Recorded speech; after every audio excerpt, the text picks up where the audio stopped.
Xohlaymizmi yo'qmi, 25 yoshdan keyin bosh miyamiz qarishni boshlaydi. Sog'lom odamda kuniga 500-600 mingtagacha nerv hujayralari nobud bo'ladi. Zararli odatlari bor. Doimiy spirtli ichimliklar iste'mol qiladigan insonlarda kuniga 2-3 milliontagacha nerv hujayralari nobud bo'lishi mumkin.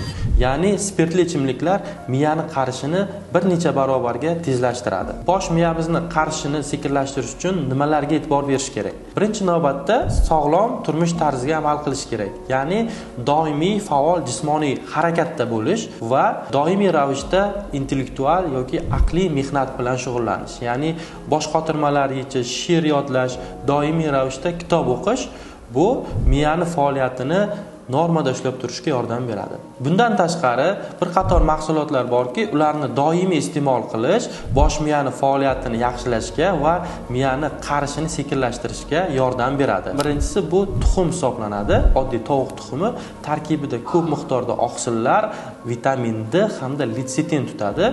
Bu bosh miyamizni faoliyatini yaxshilashga yordam beradi. Ikkinchi mahsulot bu oq qo'ziqorin. Oq qo'ziqorin tarkibida oqsillar bilan birgalikda katta miqdorda antioksidan glyution moddasini tutadi. Uchinchisi bu grek yong'og'i. Grek yong'oq tarkibida katta miqdorda mikroelementlar, vitaminlar tutadi va bosh miyani faoliyatini normal ishlash uchun yordam beradi. To'rtinchisi bu baqlajon.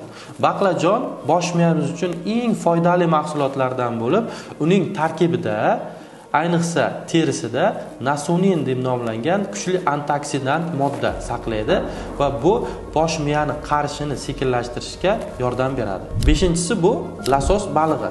Bu baliq tarkibida ko'p miqdorda omega 3, omega 6 hamda omega 9 singari to'yinmagan yog' kislotalari bo'lib, bu moddalar bosh miyani normal faoliyat ko'rsatish uchun, uni qarishini sekinlashtirish uchun katta yordam beradi.